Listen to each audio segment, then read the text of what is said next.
안녕하세요. 저는 출판사에서 북 디자이너로 일하고 있는 40대 여성입니다. 남몰래 글도 좀 쓰고 있는데 필명으로 책을 출판한 경험이 있는 동화 작가이자 청소년 문학 작가죠. 저는 개인적인 사정으로 고등학교를 중퇴하고 검정고시로 졸업장을 땄습니다.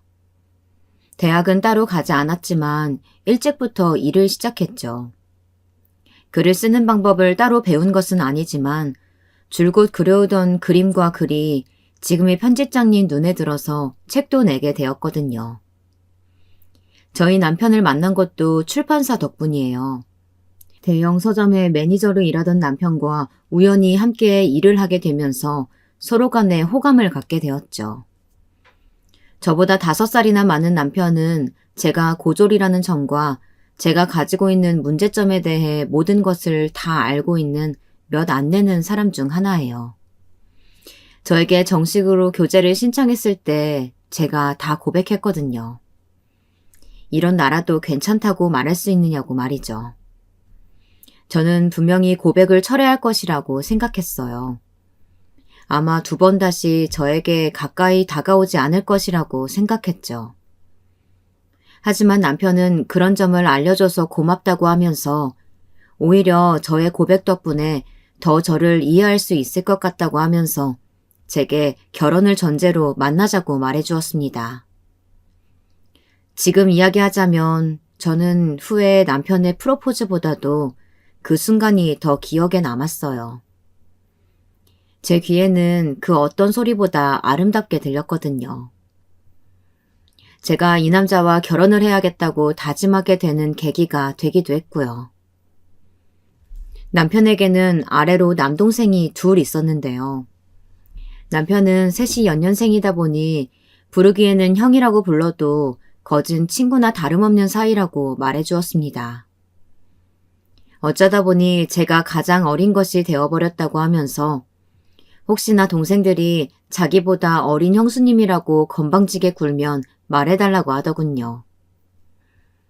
남편의 집으로 처음 인사를 가던 날 엄청 긴장을 했었는데 어머님도 도련님들도 어찌나 유쾌하신지 어느새 긴장했던 것은 다 잊고 정신없이 웃다가 나왔습니다. 남편은 즐거워하는 저를 보면서 앞으로도 자신의 집을 불편하게 생각하지 말아주었으면 좋겠다고 말했죠. 이렇게 집에서 마음 놓고 웃을 수 있다는 것이 너무 좋아. 집이란 곳이 이렇게 마음 편한 곳이었어. 어머님도 좋고 도련님들도 좋고 다들 다 좋은 사람들 뿐인 것 같아.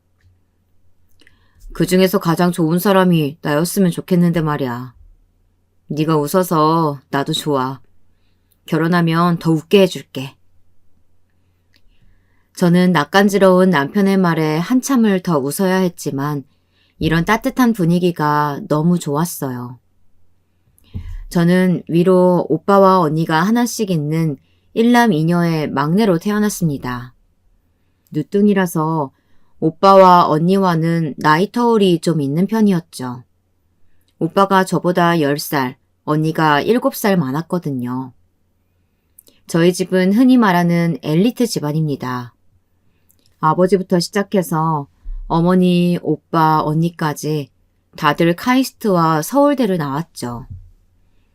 아버지는 서울대에서 학생들을 가르치는 것과 동시에 정부에서 주관하는 대형 프로젝트를 여러 개 담당하고 계실 만큼 유명하신 분이에요. 책도 많이 쓰셨고 해외에서도 많이들 알아볼 정도랍니다. 아버지가 진행하는 프로젝트에 발 한쪽이라도 담그고 싶어하는 사람들이 줄을 설 정도라고 해요. 어머니는 수의사세요. 전국의 체인으로 동물병원을 여러 개 가지고 계신 것은 물론 종종 요청으로 대학에 강의를 나가기도 한다더군요. 건축을 전공한 오빠는 국내는 물론이고 해외에서도 유명한 건축가예요. 국내에 있는 일은 거의 없을 정도로 활발하게 해외에서 활동하고 있죠. 최근 들어서는 국내에서도 활발하게 활동 중이라고 들었어요. 언니는 아버지를 따라 연구소에서 근무하고 있어요.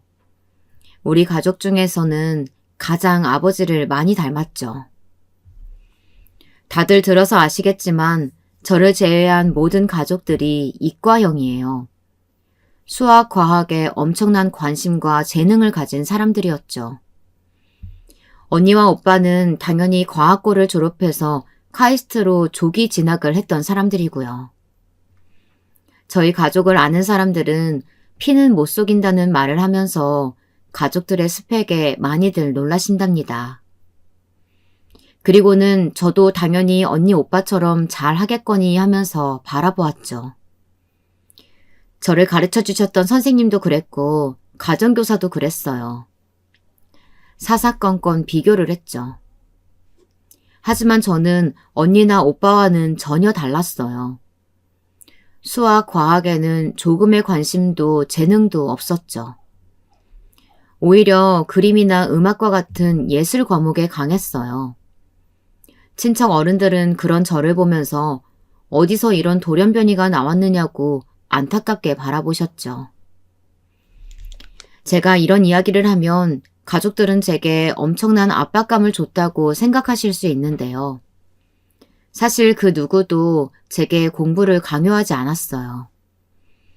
그냥 제가 무얼 하든 하고 싶은 일을 하면 된다고 말씀하셨죠.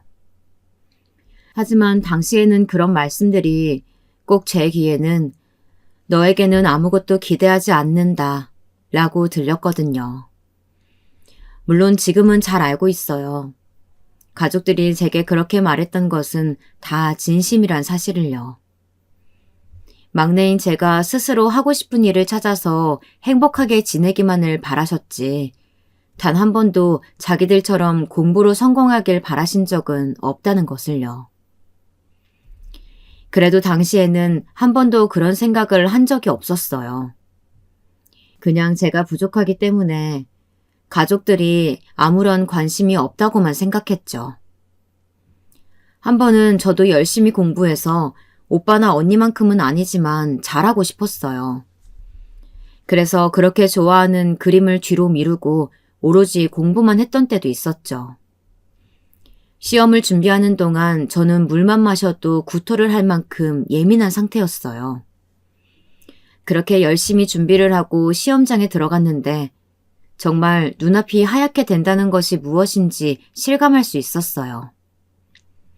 시험지를 보는데 아무것도 보이지 않더라고요. 말 그대로 시험지의 글씨가 전혀 눈에 들어오지 않았죠. 오로지 하얀 종이로만 보였어요.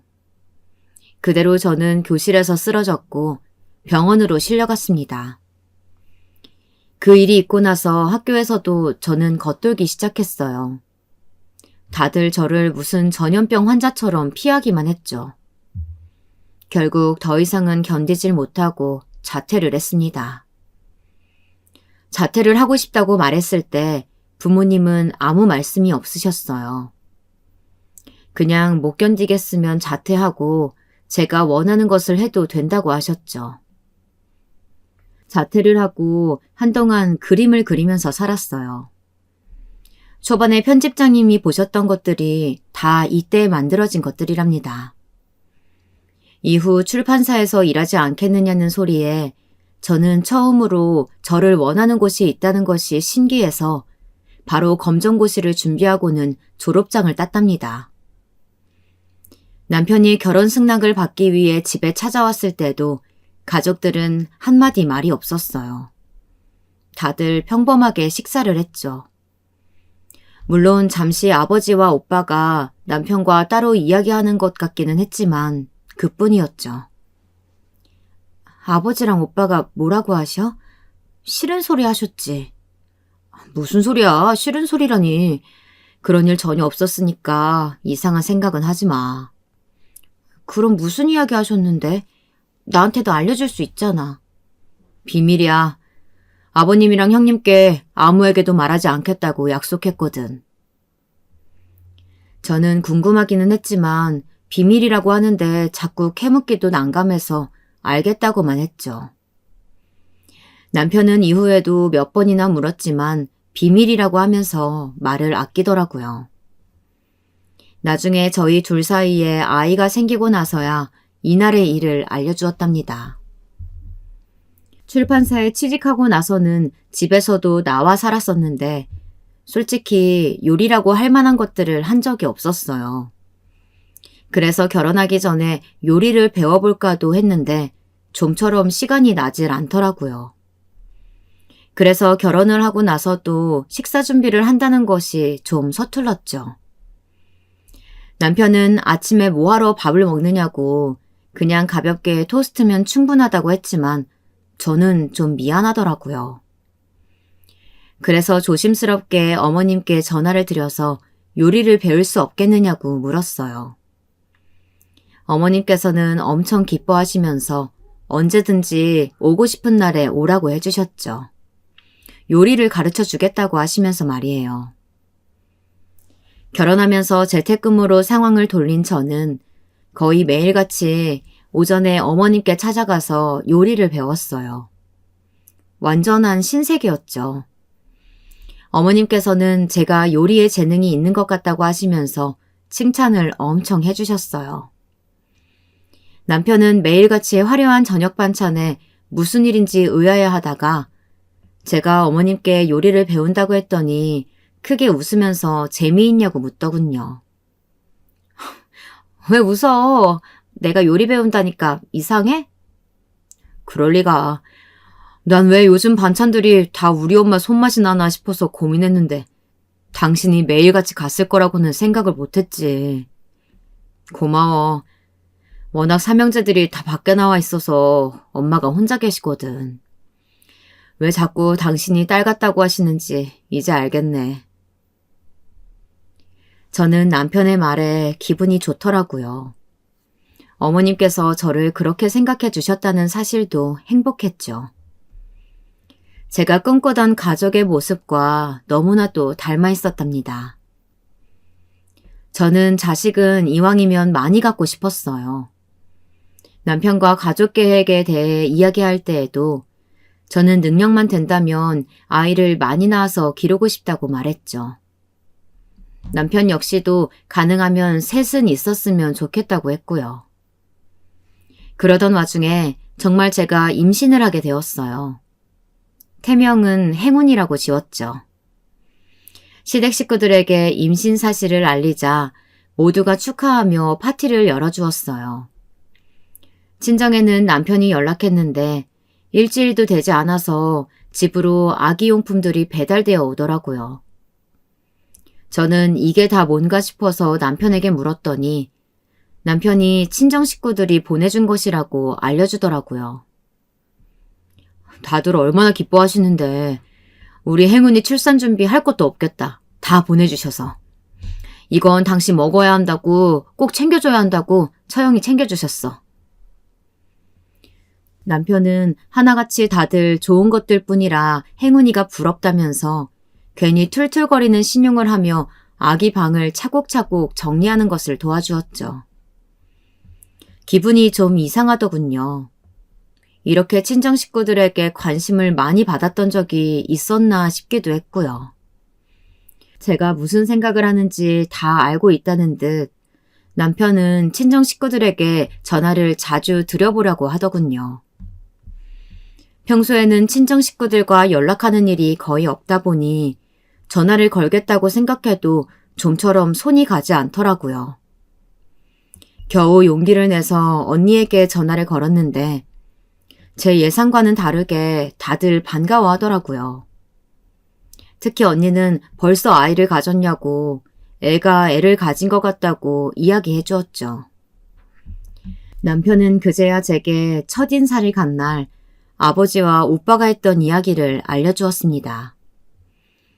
표현이 서툴러서 마음을 제대로 전달해주지 못했다고 남편만큼은 제게 자주 표현을 해줬으면 좋겠다고 부탁을 했다고 하더군요. 그 이야기를 듣고 나니 그동안 제가 얼마나 혼자만의 생각으로 갇혀 있었는지 반성이 되면서 가족들에게 미안한 마음이 들었답니다. 친정 식구들과의 관계가 조금씩 달라지는 계기가 되었죠. 행운이가 순한 건지 아니면 제가 둔한 건지 저는 그 흔한 입덧도 먹덧도 없이 그냥 무난하게 임신기간을 보냈어요.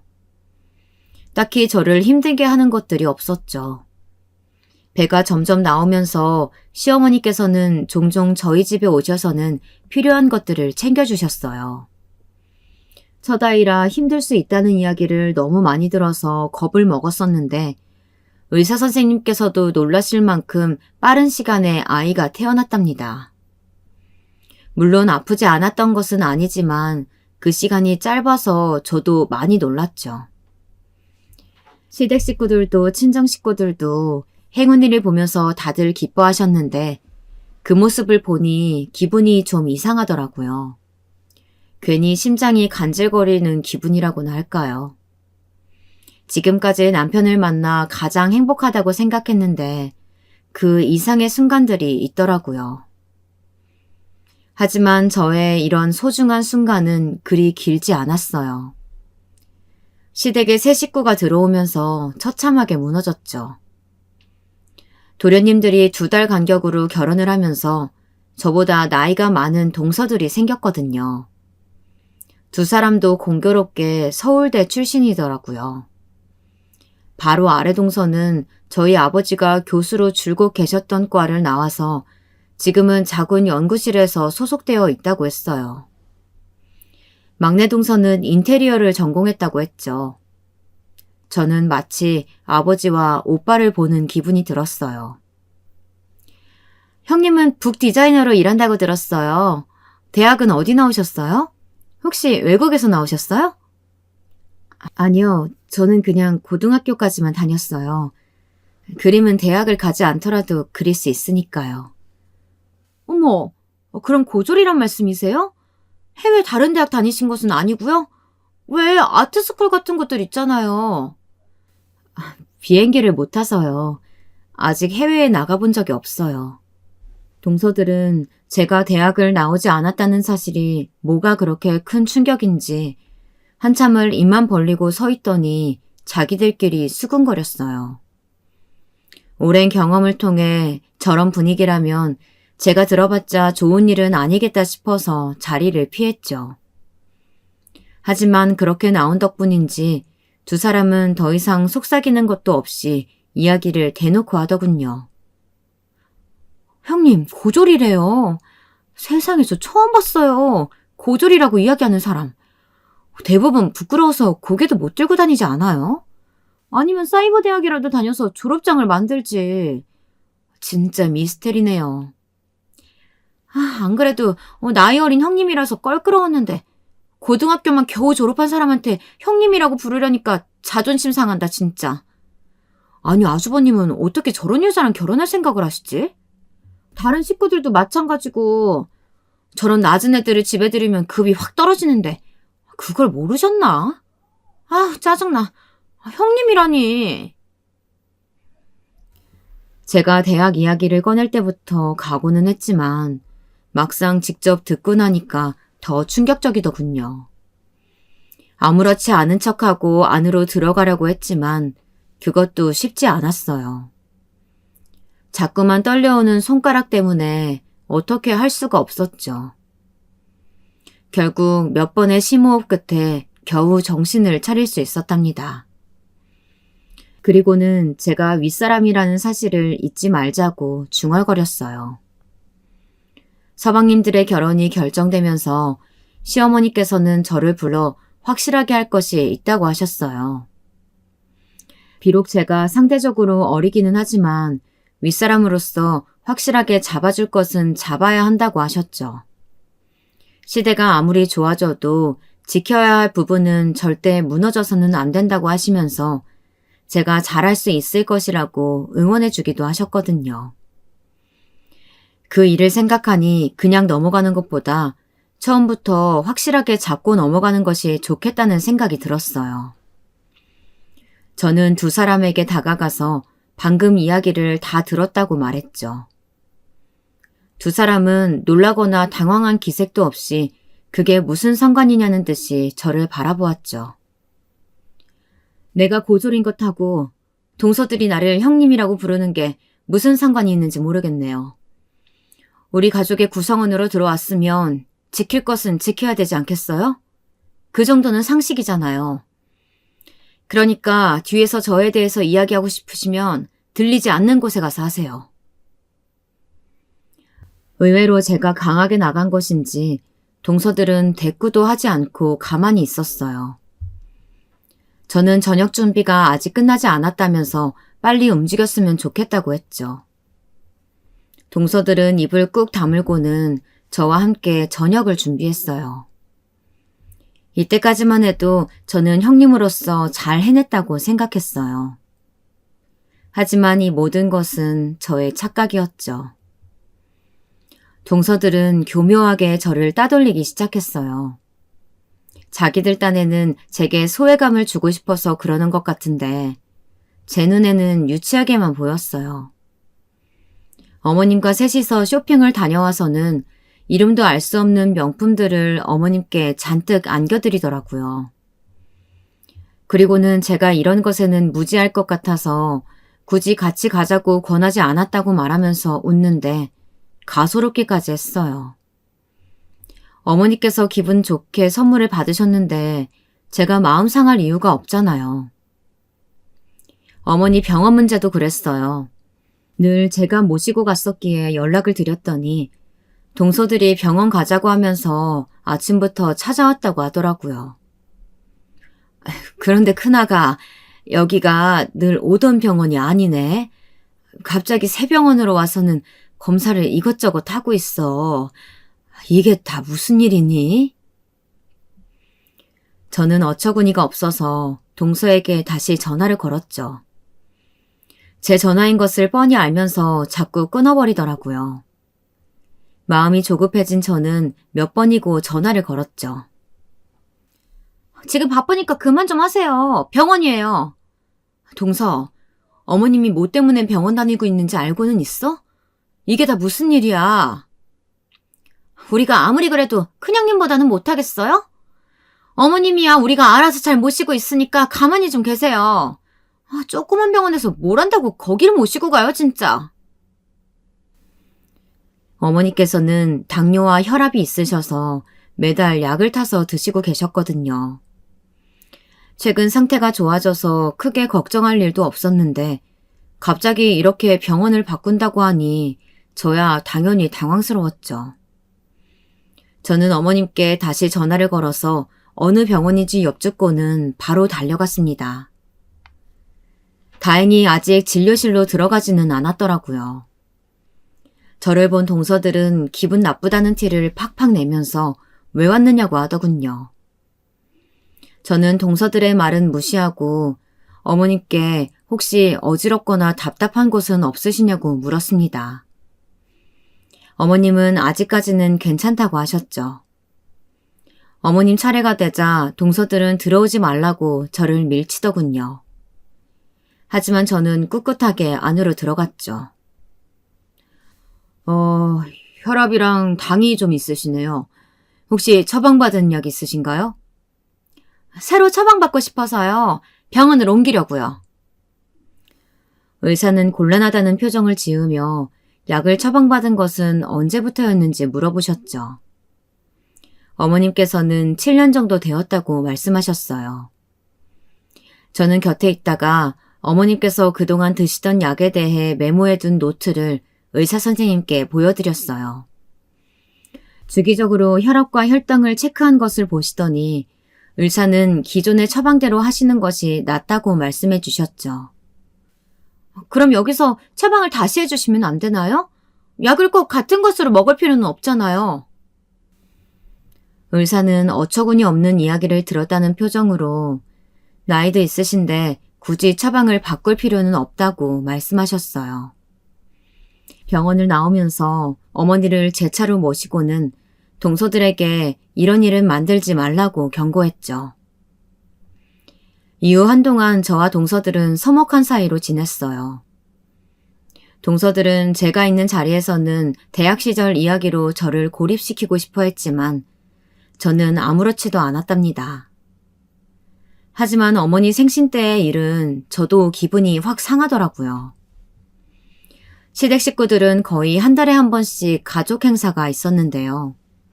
새 형제의 생일, 어머니 생신, 돌아가신 아버지 생신과 제사의 명절까지 다 합하면 거진 한 달에 한 번이었죠.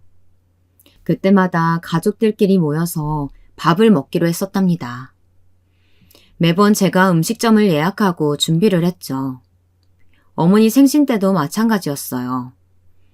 어머니께서 좋아하는 곳으로 예약을 하고 동서들에게도 알려줬죠. 대답이 없는 것이 신경 쓰이기는 했지만 어차피 저와는 물과 기름 같은 사이라 대답을 기다리지는 않았어요. 남편과 함께 약속 장소에 도착을 했지만 어머님도 동서들도 서방님도 전혀 보이지 않았습니다. 저는 전달이 잘못되었나 싶었지만 분명히 제대로 전달은 했더라고요. 동서들도 답장은 없지만 확인은 했고요. 시간이 20분을 넘어가자 남편이 이상하다고 하면서 전화를 걸더군요. 어머니 어디세요? 차가 많이 막히세요? 그게 무슨 소리냐? 우리는 아까 도착해서 먹고 지금 나서는 길인데? 오늘 일 있어서 못 온다고 했다면서. 저는 너무 어이없는 상황에 입만 뻐끔거리고 있었죠. 남편은 제 손을 꼭 잡더니 누가 그러더냐고 물었어요. 새아가들이 큰애가 급하게 달려갔다고 하면서 오늘 약속에는 못 나올 것 같다고 미안하다고 전해달라고 했다던데? 무슨 일 있던 거 아니야? 둘째야, 너 아까 나더러 형님이 급한 일 생겼다고 하면서 나갔다며. 전화 너머로 바로 아랫동서가 뭐라고 중얼거리는 것 같았어요. 하지만 제게는 그런 소리가 하나도 중요하지 않았죠. 이렇게 금방 들통날 거짓말을 하고 있다는 것이 납득이 되지 않았습니다. 그 사이에 남편도 이야기를 마무리했는지 전화를 끊더군요. 한동안 우리 둘은 말이 없었어요. 괜찮아? 우리 집에 갈까? 어머님은 어디시래? 식사는 다 하셨대? 남편은 고개를 끄덕이며 지금 음식점을 나와서 집에 가시는 길이라고 했어요. 저는 어머님 생신 선물은 드려야겠다며 시댁으로 가자고 했죠. 남편은 다음에 개인적으로 드려도 되지 않겠느냐며 너무 흥분하면 좋지 않다고 저를 달랬지만 저는 전혀 흥분한 상태가 아니었어요. 오히려 화가 너무 나서 냉정해진 상태였죠. 저는 괜찮으니 걱정하지 않아도 된다고 말했습니다. 시댁에 도착했을 때는 이미 동서들은 가고 없더군요. 한 발 늦은 셈이죠. 저는 어머님께 생신 축하드린다는 말과 함께 준비했던 선물을 내밀었어요. 어머님께서는 아까의 전화로 어떤 상황인지 눈치를 채신 것 같았어요. 제게 무슨 일인지 거듭 물어보셨지만 저는 꿋꿋하게 괜찮다고만 말했죠. 저번에도 그러더니 둘이서 작당모이라도 했던 거지? 왜 애먼 큰애한테만 그런다니? 내가 불러서 한 소리 할까? 아니에요, 어머님. 괜찮아요. 어머니가 제 마음을 이렇게 알아주시는데 동서들 심술이야 아무것도 아니죠. 그래도 내가 다 속상하니까 그러지. 너무 기분 나빠하지 말고 나이는 너보다 훨씬 많은 것들이 이게 다 무슨 일이라니. 내가 다 부끄럽게. 저는 토닥여주시는 어머니 덕분에 방금까지 올라왔던 짜증이 단박에 내려가는 느낌이 들었어요. 물론 이번 일은 좋게 넘어갈 생각은 아니었지만요. 동서들과 다시 마주친 것은 어머니 생신 이후 돌아오는 아버님 제사였어요. 바쁘다고 늦은 시간에 나타난 동서들은 저와 어머니가 준비한 제사 음식을 먹기만 할 뿐 아무것도 하지 않았죠. 어머니께서 잠시 나가신 틈을 타서 저는 동서들에게 그날의 일을 물었어요. 내가 어머니 생신 때 급한 일이 있다고 말했다고? 자네한테? 동서는 평소와는 다르게 짧아진 말에 잠깐 인상을 쓰더니 팔짱을 끼고 저를 바라보더군요. 그렇게 말하지 않으셨어요? 기억이 잘 안 나네요. 못 온다고 하셨던 것 같기도 하고 뭐 아닌 것 같기도 하고 그렇네요. 뭐 어떻게 됐든 지나간 일이잖아요. 저는 어처구니가 없었죠. 뻔뻔하다 못해 징그러울 정도였어요. 식구들을 속였으면서 기억나지 않는다니. 동서들 좋은 대학 나왔다고 하길래 똑똑한 줄 알았더니 자기가 무슨 소리 했는지 기억도 못하나 봐. 뭐라고요? 형님, 말씀이 지나치시네요. 동서 잠깐만. 형님, 형님이야 기억할 일들이 거기서 거기다 보니까 뭐 막무가내로 머리에 때려 넣겠지만 저희 같은 사람들은 중요한 일 아니면 기억하지 않는답니다. 어머님 생신 때 형님이 뭐라고 했는지 그런 걸 뭐하러 기억하겠어요? 아깝게. 그거 아니라도 저희 해야 할 일 많아요. 저는 뻔뻔하다 못해 징그러울 정도의 두 사람을 번갈아 보면서 한숨을 쉬었어요. 유치하기 짝이 없는 이 행동에 내가 왜 같이 어울려야 하나 싶다가도 이렇게 사람을 무시하는데 계속 둬도 될까? 두 가지 생각이 머릿속에 복잡했죠. 제가 조용히 하고 있자 두 사람은 신이 났는지 이야기를 계속 이어가더군요. 그런데 형님, 애들 머리는 엄마를 닮는다고 하던데 준석이 괜찮아요? 검사 제대로 해보셔야 할 것 같은데요. 뭐? 검사? 우리 준석이가 무슨 검사를 받아야 하는데? 형님 그것도 모르세요? 발달 검사 있잖아요. 60개월까지는 계속 받는 거. 세상에 어떻게 엄마라는 사람이 그런 것도 몰라요? 저는 금방이라도 손을 뻗어 머리채를 휘어잡고 싶은 충동을 억제하며 손에 힘을 주어야만 했어요.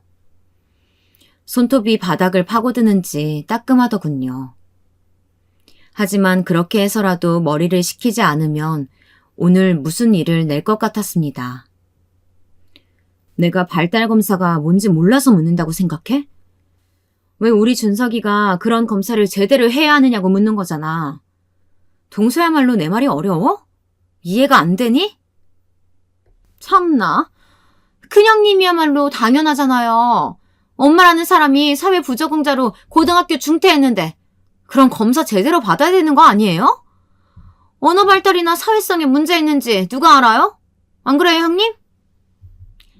형님은 우리가 걱정해서 하는 말을 왜 이렇게 예민하게 반응하세요? 혹시 모를 상황에 대해서 미리 대비하시라고 말씀드렸을 뿐인데요. 형님을 닮았으면 큰일이잖아요. 머리도 나쁘고 사회성도 부족하면 앞으로 준석이 세상 어떻게 살라고.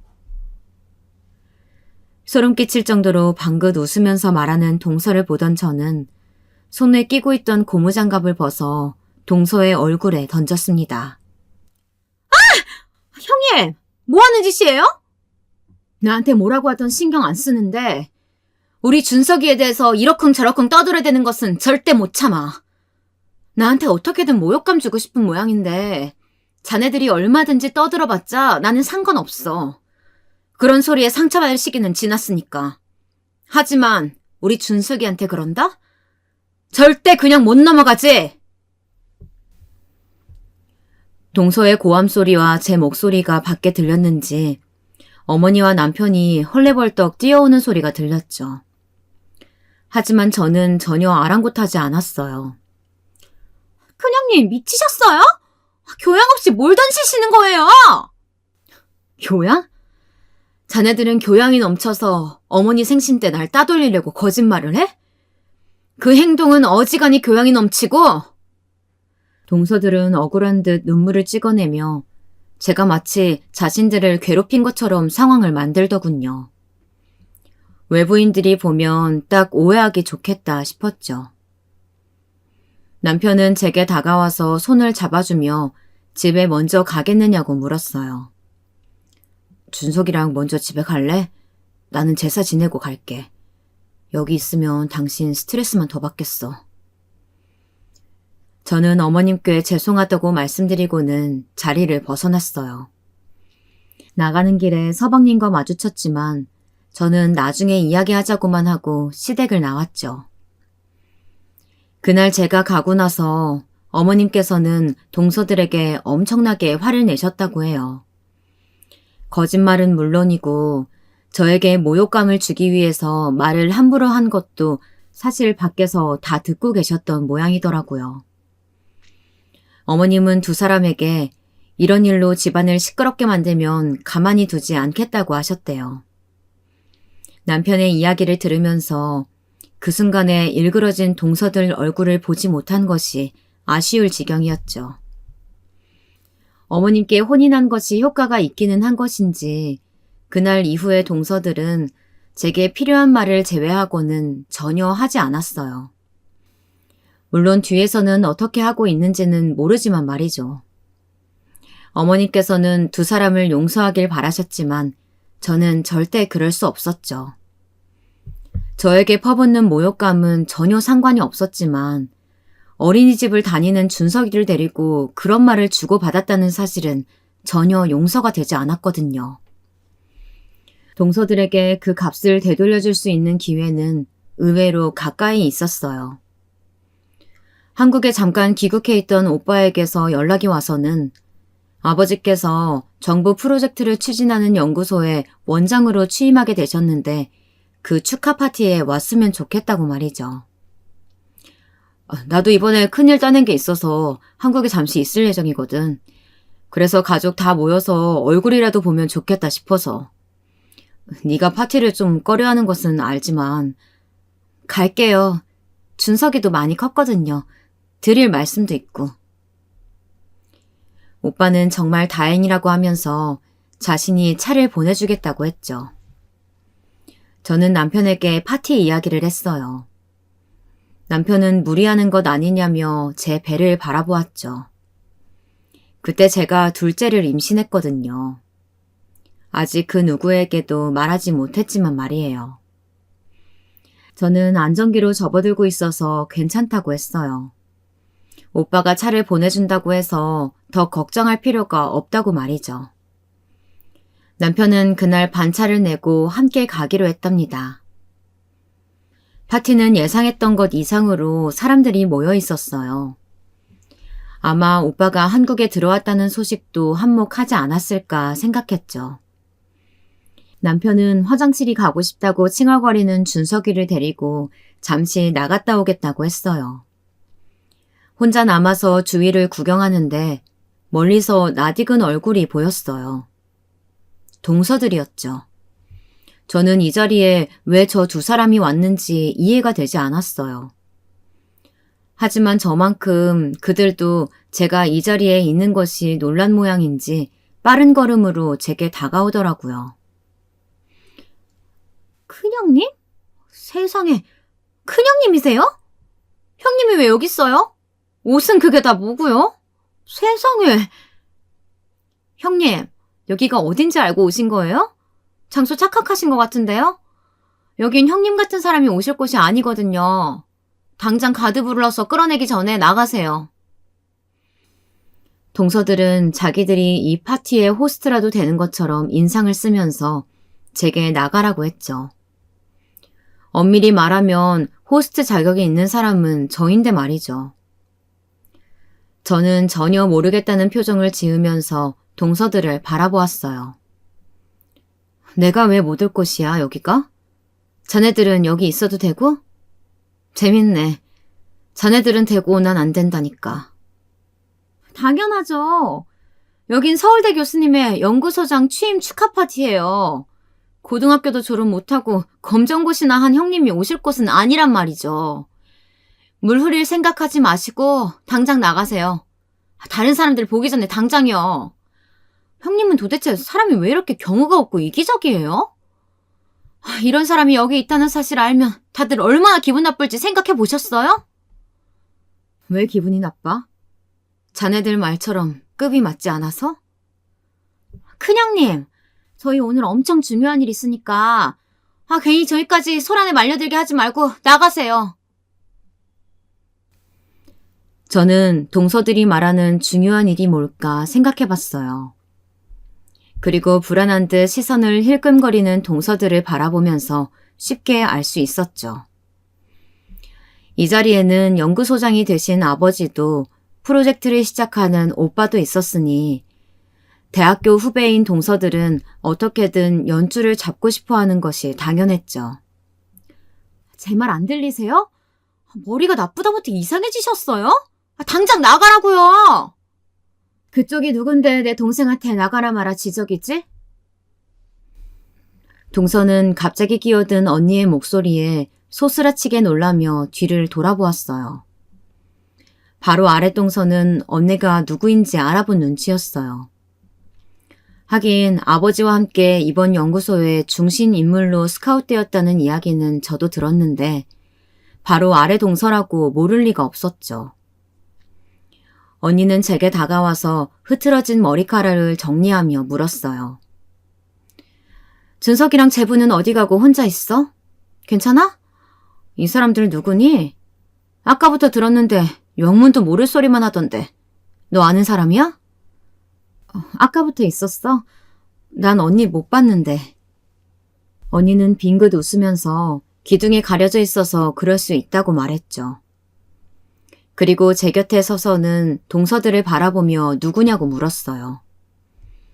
바로 아래 동서는 아직도 정신을 차리지 못했는지 저와 언니를 바라보며 손가락질을 하더군요. 막내 동서는 입만 틀어막고 서 있었고요. 그때였어요. 저를 부르는 준석이의 목소리가 들렸죠. 아버지가 준석이를 품에 안고 걸어오고 계시더라고요. 그 옆에는 오빠도 보였죠. 남편은 오는 길에 만났다고 하면서 동서들을 보고는 깜짝 놀란 표정을 지었어요. 재수 씨들은 여기 어쩐 일이세요? 아, 서울대 동문이라 오셨구나. 동서들은 제게 다가오는 가족들을 보면서 얼굴색이 시시각각으로 변하고 있었어요. 붉어지는 것 같더니만 아버지와 오빠가 등장했을 때는 아주 하얗게 질려버렸죠. 동서들은 허둥거리면서 인사를 했어요. 제부, 이 사람들이 그럼 우리 막내 동서들이란 말이지? 남편은 고개를 끄덕이며 제게 무슨 일이냐고 물었어요. 제가 뭐라고 말하기도 전에 언니의 행동이 더 빨랐죠. 그럼 더 말이 안 되는데. 동서라면 우리 막내보다 아랫사람들인데 아랫사람이 윗사람더러 머리가 나쁘다는 둥 당장 나가라는 둥 그런 말을 하나? 언니의 말 한마디에 준석이를 안고 있던 아버지께서는 잔뜩 굳은 얼굴로 남편에게 준석이를 남겨주시며 이게 다 무슨 소리냐고 물어보셨어요. 남편은 한숨을 내쉬면서 한 팔로는 준석이를 안고 남은 손으로는 제 손을 꼭 잡았죠. 저는 준석이가 이 상황을 기억하게 만들고 싶지 않았어요. 그래서 남편에게 준석이에게 뭐라도 먹을 것을 챙겨달라고 부탁했죠. 남편은 제 배에 가만히 손을 얹고는 함께 나가는 것이 좋지 않겠냐고 물었지만 저는 남겠다고 했죠. 그러니까 우리 막내한테 무슨 소리를 했다고? 자네, 내 기억이 정확하다면 분명 우리 랩실에 있던 학생인데. 한번 만난 사람은 잊지 않는 아버지는 단박에 바로 아랫동서를 알아보셨어요. 네, 교수님. 그런데 저희 형님이 교수님. 막내딸이지. 내 여동생이고. 너 기억났다. 랩실에서 사고 쳐서 졸업 얼마 안 두고 잘렸던 그 애지? 저는 언니의 말에 동서를 바라보았어요. 당황하며 제 눈을 피하는 모습이 참 우습더라고요. 저를 그렇게 무시하고 얕잡아 보던 모습은 어디로 가고 저렇게 비굴하게 눈을 피하는지. 저는 속으로 혀를 차면서 가만히 동서들을 바라보기만 했죠. 그랬지. 프로젝트를 아주 통으로 날릴 뻔했던 일이지. 그런데 이 학생이 우리 막내한테 뭐라고 했다고? 교수님 죄송합니다. 제가 교수님 따님인지도 모르고 실례를 저질렀습니다. 정말 죄송합니다. 형님 죄송해요. 제가 말이 너무 심했어요. 동서는 황급히 아버지께 사과를 하더니 제게도 미안하다고 하더군요. 자신이 잘못했다고는 조금도 생각하지 않으면서 고작 권력과 학벌 앞에서 이렇게 가볍게 내뱉는 사과의 말이라니. 왜? 나는 고등학교도 제대로 나오지 못한 사회 부적응자에 고작 고등학교 졸업장밖에 없는 머리 나쁜 사람이라며. 그런 내가 우리 아버지 딸이라고 하니까 갑자기 미안한 생각이 들어? 실례라는 생각이 이제 들었다는 거야? 내가 그렇게 그만하라고 경고했을 때는 그런 생각 전혀 안 들었고, 바로 아랫동서는 자기 사과라면 제가 넘어갈 것이라고 생각했는지 제 반박에 눈이 튀어나올 정도로 커지더라고요. 그러더니 제 입을 막으려고는 다가왔어요. 하지만 언니가 그걸 보고 있을 사람은 아니었죠. 내 동생이 지금 얼마나 조심해야 되는데 어딜 손을 대? 참 편리한 사고방식이네. 우리 아버지 딸이라고 알게 된 후에는 신뢰되는 말을 왜 이전에는 그냥 막 했을까? 참 없어 보인다. 그렇다고 해서 네가 뭐라도 되는 것 같아? 인간으로서 해야 될 말과 아닌 말을 구분해야지. 이 파티는 나를 축하해주기 위해 귀한 사람들만 모신 자리네. 그대들은 해당 사항 없는 것 같으니까 이만 나가주게. 그네야, 가서 가드분들께 밖으로 모시고 가라고 해라. 정중할 필요까지는 없고 빠르게만 정리해달라고 해. 교수님, 제가 잘못했습니다. 정말 실수였어요. 교수님! 저희는 그런 의미로 한 말이 아니라 정말 실수예요. 진짜예요. 동서는 애타게 아버지를 불렀지만 아버지께서는 시선도 주지 않으셨죠. 그렇게 끌려나가듯이 나가는 동서들을 잠시 바라보던 저는 아버지께서 다가오시자 저도 모르게 몸에 힘을 주었어요. 아버지는 저를 위아래로 보시더니 짧게 괜찮냐고 물어보셨어요. 너무 오랜만이라 잠깐 긴장이 되었지만 속으로만 한숨을 내쉬고는 크게 신경 쓰지 않는다고 말씀드렸죠. 아버지가 괜찮냐고 묻는 말씀이 너한테만 해당되는 것은 아닐 거야. 그죠, 아버지? 언니, 어떻게 알았어? 나 줄째 가셨다는 사실. 언니는 제부가 그렇게 시선을 주는데 어떻게 모를 수가 있냐면서 축하한다고 좋은 이야기 많이 들어야 하는데 많이 아쉽다고 말했어요. 오빠는 이제야 알았는지 정말 축하한다고 말했죠. 아버지께서는 좀 더 부드러운 얼굴로 제게 필요한 것들은 무엇이든 말을 하라고 하셨죠. 늦게 도착하신 어머니도 제 이야기에 깜짝 놀라시면서 동서들을 그대로 돌려보는 것에 대해 분노하시면서 앞으로 또 이런 일이 있으면 이야기를 해달라고 하셨죠. 다음날부터 제 전화는 불이 날 정도로 쉬지 않고 울렸어요. 동서들이었죠. 저는 왜 그들이 제게 전화를 했는지 너무나도 잘 알고 있었기에 아예 무음으로 해두고 신경도 쓰지 않았죠. 남편 역시 괜히 얽히지 말자고 하더라고요. 저는 시어머님께 둘째 소식과 함께 파티에서 있었던 일에 대해서도 말씀을 드렸어요. 어머님께서는 동서들과 저희 가족들이 관계가 있다는 사실에 많이 놀라신 것 같았어요. 그렇게 알아듣게 이야기를 했으면 정신을 차려야지. 도대체 무슨 생각을 하고 사는 건지 원. 내가 우리 큰애한테 너무 미안하네. 저는 어머니께서 미안해하실 일이 전혀 아니니까 그런 말씀은 절대 하지 말라고 말씀드렸죠. 제가 자꾸 전화를 받지 않자 이번에는 저희 집을 찾아오더군요. 저는 문을 닫고 열어주지 않았어요. 동서들은 잠깐이면 된다고 문을 열어달라고 했지만 저는 눈 하나 깜짝하지 않았어요. 그렇게 일주일 정도 지났나. 남편의 생일이라 어머님께 가기로 했어요. 남편은 혼자 다녀오겠다고 했지만 저는 오랜만에 인사도 드릴 겸 함께 가겠다고 했죠. 분명 재수 씨들 다 왔을 텐데 정말 괜찮겠어? 괜히 무리하지 말고 나랑 준석이만 잠깐 들어갔다 나올까? 뭐하러. 이제 피할 이유도 없는데. 동서들이 나한테 아무리 도와달라고 해도 이미 다 끝난 일인걸? 연구소의 팀원도 다 채용했다고 하셨고 국내에서 시작하는 프로젝트에 참여하기로 한 인테리어 팀들도 선정 끝났다고 들었거든. 그러니까 괜히 여보한테 화풀이 할까봐 그러지. 결과 안 봐도 뻔하지. 만약에 이번에도 자기한테 함부로 굴면 지금 다니는 곳도 못 다니게 장인어른께 힘 좀 써달라고 할까? 저는 고자질을 할 셈이냐고 웃으며 물었어요. 제가 속상하지 않도록 미리 신경을 써주는 것이라고 생각하니까 마음이 한결 편해지는 것 같았어요. 시댁에 도착하니 아니나 다를까 동서들이 눈에 쌍심지를 켜고 저를 기다리고 있더군요.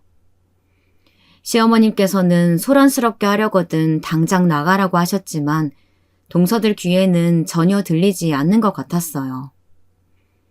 저는 남편에게 어머니를 모시고 들어가 있으라고 했어요. 하지만 어머니께서는 무슨 소리를 하는지 들어야겠다고 하시고는 거실에 자리를 잡으셨죠.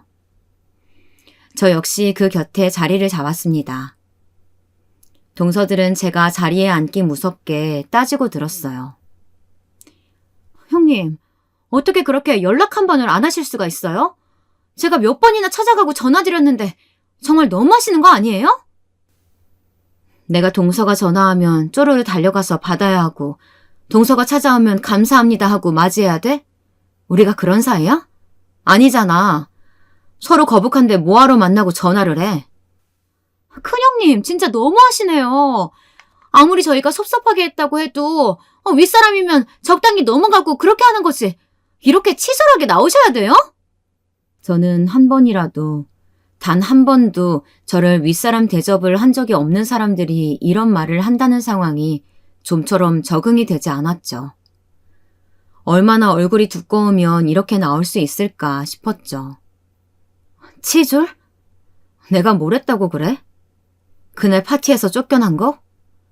그건 동서들이 저지른 행동에 대한 대가지. 그게 내 탓이야? 왜? 우리 아버지가 어떤 사람이고 오빠가 어떤 사람인지 동서들한테 말하지 않아서 그게 치졸하다는 거야? 내가 왜 우리 가족 이야기를 동서들한테 해야 되는데?